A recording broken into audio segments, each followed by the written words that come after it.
Hello and welcome to today's presentation on the adaptability of markets. My name is Professor Williams, and I'm delighted to share with you one of the most powerful concepts in understanding how financial markets truly operate. Now, you might be wondering, what do I mean by adaptability when it comes to markets? Well, imagine the stock market, cryptocurrency, or any financial market as a living, breathing ecosystem. Just like nature, it's constantly changing, evolving, and adapting based on who's participating and what they want to achieve. Today, we're going to explore why understanding this adaptability isn't merely academic theory, it's actually the most powerful tool you can have as an investor or trader. By the end of this presentation, you'll understand why anything is possible in markets due to these constantly changing conditions, and more importantly, how you can use this knowledge to your advantage. So let's dive in and discover how markets really adapt and change right before our very eyes. Now, let's discuss what actually makes markets so remarkably adaptable. There are three key variables that are constantly at play, and understanding these will help you see why markets can change direction so quickly and unexpectedly. First, we have traders with different needs. Think about this for a moment. When you buy a stock, what's your goal? Perhaps you're saving for retirement 30 years from now, but the person selling that stock to you might need cash next week to pay their bills. Someone else might be a day trader trying to make money in the next few hours. These completely different needs create entirely different behaviors in the market. Second, traders have different valuations. This means people disagree about what things are actually worth. You might think Apple stock is worth £200 per share, but I might think it's only worth £150. This disagreement creates the back-and-forth movement we see in prices every single day. Third, and this is absolutely crucial, traders have different capacities. This means some people have £1,000 to invest, while others have £1 billion. When that billionaire decides to buy or sell, they can move the entire market in ways that small investors simply cannot. Here's what makes this so important. These three variables are constantly changing. New traders enter the market. People's needs change. Valuations shift based on news and events, and big players can appear out of nowhere. This is precisely why the adaptive markets hypothesis is the only framework that really makes sense for understanding how markets work in the real world. Let's get more specific about who's actually participating in these markets, because not everyone is there for the same reason. And this creates absolutely fascinating dynamics. First, it's important to understand that not all trading is speculative. Many people think everyone in the market is just gambling or trying to get rich quick, but that's simply not true at all. There are speculators. These are people trying to profit from price movements. They might be day traders, swing traders, or long-term investors betting on company growth. But there are also hedgers. And these participants are actually more significant than most people realize. Hedgers aren't trying to make money from price movements. They're trying to protect themselves from price movements. For example, if you're a farmer and you're worried about corn prices falling before harvest, you might hedge by selling corn futures. You're not speculating, you're protecting your business. Then you have institutions, pension funds, insurance companies, mutual funds, managing money for millions of people. They have completely different constraints and goals than individual investors.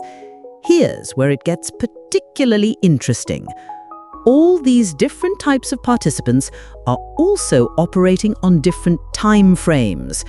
Some traders are holding positions for minutes or hours. Others are holding for months or years. Some are forced to sell by a certain date due to regulations or client demands. When you understand that all these different players with different goals and time frames are all trading in the same market at the same time, you start to see why markets can be so unpredictable and why they're constantly adapting to this extraordinary mix of participants. Time frames are absolutely crucial to understanding market behavior, and this is where things get really interesting from an adaptability perspective. Let me paint you a picture. Imagine a stock has fallen to what many people consider a bargain price. The general consensus might be that it's oversold and worth buying. Sounds straightforward, doesn't it? But here's where it gets rather complicated. Some traders buying at this level might be short-term traders who plan to sell as soon as the price moves up just a few pounds. Others might be long-term investors who plan to hold for years. Still others might be institutions that have specific target prices where they'll start selling. Now, what happens when the stock starts moving up? The short-term traders reach their target first and start selling to take their profits. This selling pressure can actually stop the upward movement or even reverse it entirely, even though the fundamentals haven't changed at all. But here's the kicker.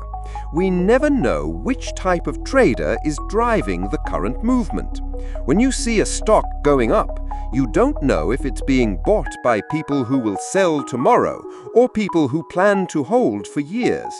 This uncertainty is what creates so much of the volatility and unpredictability we observe. Different valuations also play a huge role. Even when everyone agrees a stock is undervalued, they might disagree about the target price. Some think it should go to £50, others think 75.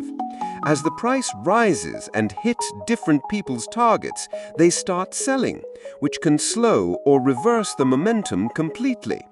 This is precisely why markets are constantly adapting, because the mix of time frames and target prices is always changing as new participants enter and others exit. Now we come to one of the most important concepts in understanding market adaptability, the inherent uncertainty that exists in every single market situation. This uncertainty is exactly what makes markets adaptive, and it's also what creates both risk and tremendous opportunity. Let me break down the key uncertainties we face as market participants. First, we never know the true intentions of the traders who are currently moving the market. When you see a stock breaking out to new highs, are those buyers short-term traders who will sell at the first sign of trouble? Or are they long-term investors who will hold through volatility? This matters enormously because it determines whether the move will continue or reverse dramatically. Second, we don't know about capacity changes. At any moment, a trader or institution with much greater financial capacity could enter the market and completely flip the balance. What looked like a strong uptrend supported by buyers could suddenly reverse when a large institutional seller appears. Here's a real-world example. Imagine a stock has hit what looks like a bottom, what traders call a spring, and starts moving up. The buyers who came in at the bottom seem aggressive and confident. But we don't know if they're short-term traders who will sell as soon as they reach the previous high, or if they're long-term investors who will hold and even buy more if the price goes higher. Even large institutions and professional traders face these same uncertainties. As Al Brooks, a famous price action expert, points out in his books, in liquid markets, every price movement happens because a large trader is buying while another is selling. It's literally a battle between big institutions, and some of them will lose. This uncertainty isn't a bug in the system, it's a feature. It's what creates the constant adaptation and evolution that makes markets dynamic and, ultimately, what creates opportunities for those who understand how to work with this uncertainty rather than against it. In the Wyckoff trading method, consolidation is often an early sign that the current trend may be preparing to change. Wyckoff identified 4 key phases in market cycles: accumulation, markup, distribution, and markdown. Consolidation occurs during the accumulation and distribution phases. During these periods, price typically moves sideways within a defined range, showing a balance between supply and demand. Accumulation consolidations usually follow a downtrend and represent a period when large investors, the composite man, buy positions carefully without moving the price up too soon. This phase often signals that a new uptrend, the markup phase, is on the way. Distribution consolidations occur after an uptrend and indicate large holders are selling or distributing their positions. This often leads to a new downtrend, the markdown phase. A key insight from Wyckoff: when you spot an extended period of consolidation after a clear trend, especially with other supporting evidence such as changes in volume or failed breakouts, this is frequently a signal that the market is preparing for a significant move or a potential trend reversal. However, not every consolidation guarantees a trend reversal. Some consolidations, known as reaccumulation or redistribution, simply pause the trend before it resumes in the same direction. In summary, while a consolidation in the Wyckoff method is a classic sign that the market is building cause for a potential new trend, the direction and magnitude of the next move depend on whether the phase is one of accumulation, which is bullish, or distribution, which is bearish, and confirmation from volume and price action patterns is vital. Now, I don't know if you guys noticed, but this is essentially the same stuff as market maker models. Now, if you want to know more about market maker models, I have a video on it on my ICT Simplified playlist. You guys can check it out there. But if you notice, this is basically all the stuff that ICT teaches. And I can kind of see why now he gets accused of being a quote-unquote fraud. Not saying that I am calling him an actual fraud. All I'm saying is there's a lot of similarities from what Wyckoff teaches and from what ICT teaches. Now we're getting to the tactical heart of adaptive market theory: false breakouts and trading signals. This is where understanding market adaptability translates into actual trading decisions. A false breakout is one of the most decisive events in market behavior, and its underlying logic is so strong that successful traders almost always align themselves with it. Let me explain what this means in simple terms. Imagine a stock has been trading between £45 and £55 for weeks. Everyone is watching these levels. Then suddenly, the stock breaks above 55. It looks like it's breaking out to new highs. Excitement builds. More people buy in, thinking the breakout is genuine. But then, instead of continuing higher, the stock reverses and falls back below 55. That's a false breakout. What just happened? The move above 55 attracted buyers, but there were bigger, more powerful sellers waiting. Those sellers absorbed all the buying pressure and then pushed the price back down. This false breakout reveals something crucial about the true balance of power in that market. There are 2 key types of false breakouts traders watch for. A spring happens at the bottom of a trading range. The price breaks below support, looks like it's going to fall further, but then reverses and moves back up. This suggests that buyers are actually stronger than they appeared. An upthrust happens at the top of a range. The price breaks above resistance, but then falls back down, suggesting that sellers are stronger than they appeared. Here's the key insight. The false breakout is often the most reliable signal of where the market is really going next. If you see a false breakout to the upside followed by a reversal, you should consider trading to the downside. If you see a false breakout to the downside followed by a reversal, you should consider trading to the upside. The reason this works is because false breakouts reveal the true intentions and capacity of the major market participants. They show you who really has the power to move the market. In the Wyckoff method, the labels spring and upthrust are defined by their structural behavior relative to support and resistance, regardless of the overall trend direction. Here is how they work. Spring. This always refers to price action that temporarily dips below a well-established support level and then quickly rallies back above it. The spring is designed to shake out weak holders, creating a bear trap by creating the illusion of a breakdown, but is actually a reversal signal, especially during accumulation phases as markets prepare to move higher. Springs remain below support, they do not occur above resistance. Upthrust.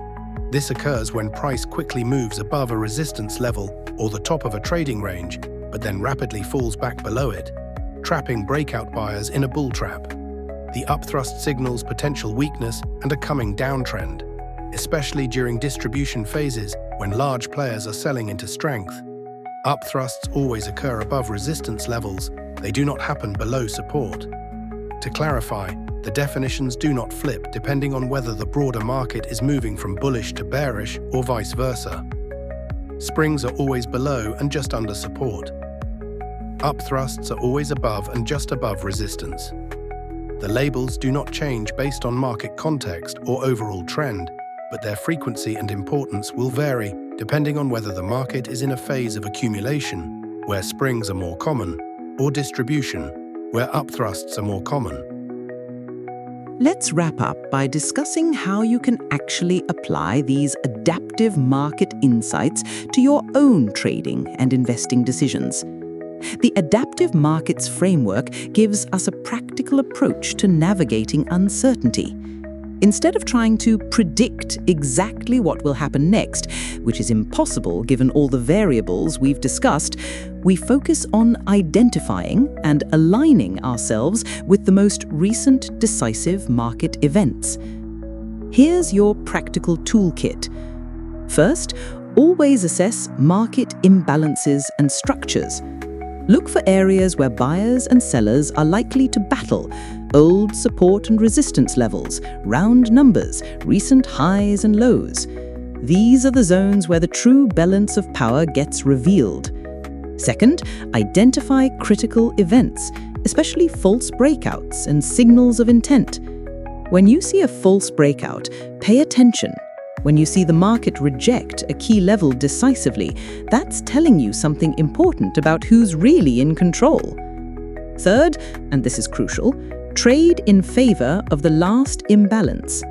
If the most recent decisive action was a false breakout to the upside that failed, align yourself with the downside. If it was a successful defense of support followed by aggressive buying, align yourself with the upside. The beautiful thing about this approach is that it works with the market's adaptive nature instead of fighting against it. You're not trying to predict the future, you're responding to what the market is actually showing you about the current balance of power. Remember, even large traders and institutions lose sometimes. Markets are constantly evolving and no one has perfect information. But by understanding the adaptive nature of markets and focusing on the most recent decisive signals, you put yourself in the best position to adapt along with the market. The key is to stay flexible, watch for those critical false breakout signals, and always be ready to adapt your position when the market shows you new information about who's really in control. Thank you for joining me for this exploration of market adaptability. Remember, in adaptive markets, anything is possible due to changing conditions, and that's exactly what creates opportunity for those who know how to read the signals.